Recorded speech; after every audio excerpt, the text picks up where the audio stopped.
দর্শক, তো আপনারা দেখলেন ভাইরাল হওয়া দুটো ভিডিও ক্লিপ, যেখানে দেখা যাচ্ছে যে একটা পর্যায়ে শিক্ষার্থী যারা মাধ্যমিক পাস করেছে 21 থেকে 40 বছর বয়স, তারা রীতিমতো লাইনে দাঁড়িয়ে গেছে, যারা ফর্ম ফিল আপ করছে নতুন করে।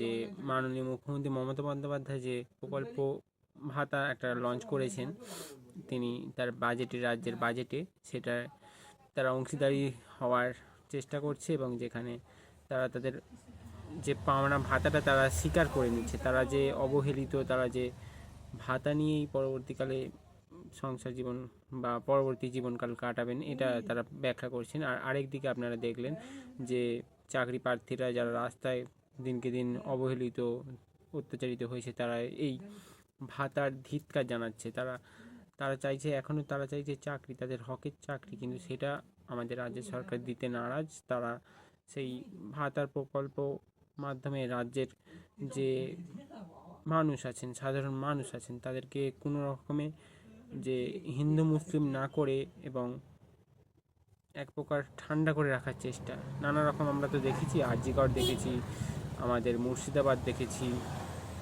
এরকম অনেক ঘটনা আছে। আপনারা অবশ্যই দূরদর্শনের খবরে যদি লক্ষ্য রাখেন, আপনারা দেখতে পাবেন আশেপাশে অনেক রাস্তা খারাপ, খারাপ নানান প্রকল্প হয়ে চলেছে, এবং এই প্রকল্পের মাধ্যমে আসলে শাক দিয়ে মাছ ঢাকারই চেষ্টা করা হচ্ছে।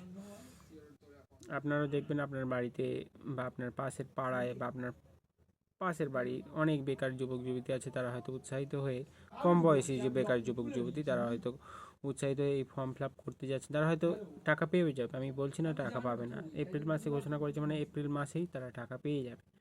কিন্তু এটা কি শুধু সারা বছর চলবে, বা এইটা দিয়ে তাদের কি পরবর্তী জীবনকাল খুব ভালোভাবে চলবে? আপনারা কি লক্ষ্য করছেন যে তারা হয়তো অল্প বছর বয়স, তারা বুঝছে না।